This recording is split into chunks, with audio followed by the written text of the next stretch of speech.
की राहुरीची पोटनिवडणूक लागते, तुम्ही नानाला उमेदवारी द्या.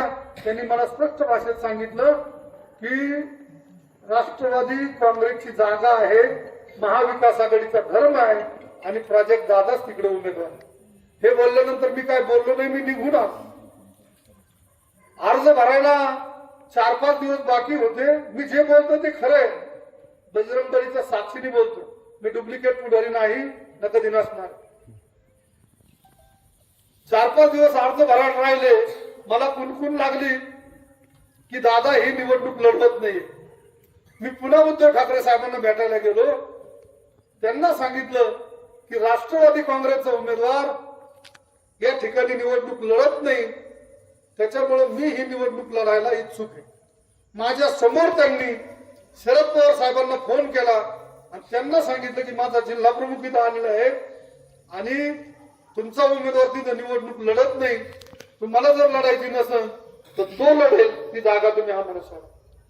त्यावेळेस शरद पवार साहेबांनी सांगितलं की आम्ही ही निवडणूक पूर्ण ताकदीने लढणार.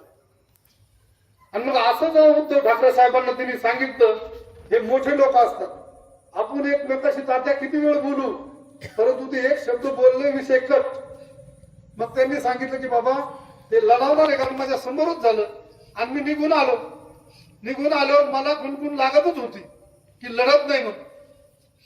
2 दिवस अगोदर एक अपक्ष फॉर्म तयार करून ठेवला आणि एक असा फॉर्म तयार केला की त्याच्यावर कुठल्याही पक्षाचं चिन्ह नव्हतं. मग आदल्या दिवशी दादानी लोक आले, बैठक घेतली. ती बैठक झाली. त्या बैठकीत त्यांनी सांगितलं की मी जो निर्णय घेईन तो जनतेच्या हिताचा असेल. मग जनतेच्या हिताचा म्हणून मला वाटलं हे निवडणूक लढवणार. रात्री आमचं थोडं बोलणंही झालं, लढवणार. दुसऱ्या दिवशी 11 वाजता त्यांनी सांगितलं की मी ते भारतीय जनता पार्टीचे प्रदेश अध्यक्ष आणि आपल्या जिल्ह्याचे पालकमंत्री राधाकृष्ण विखे पाटील त्यांच्याकडे गेले आणि काय बोलणं त्यांचं झालं का गोटमॅट झालं मला माहिती. परंतु ते म्हणले निवडणूक मी लढवणार नाही. 11 वाजता जेव्हा त्यांनी सांगितलं तेव्हा मी राहुरीत एक चक्कर मारला, तर राहुरी इतकं शून्य झाली होती की जसं काय एखादा मोठा आघात जो होतो त्या आघाताप्रमाणे आघात तिकडे झाला.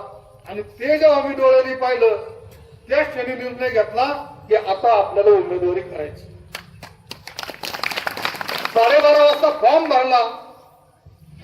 1:30 वाजता माझ्याकडे काही लोक आले का तुम्ही ह्या चिन्हावर लढा, त्या चिन्हावर लढा, त्या चिन्हावर लढा. मी म्हणलं असं आहे बाबा, मी 32 वर्षाचा भगवाधारी. मी ना पक्ष बदलणार, ना झेंडा बदलणार, ना नेता बदलणार. माझा एक झेंडा, एक पक्ष आणि एकच नेता राहणार. मग तो विषय संपला.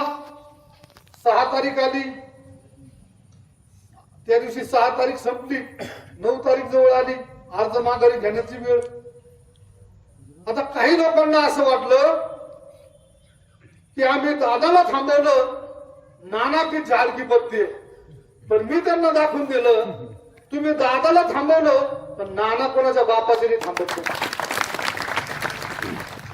न थांबण्याचा निर्णय घेतला.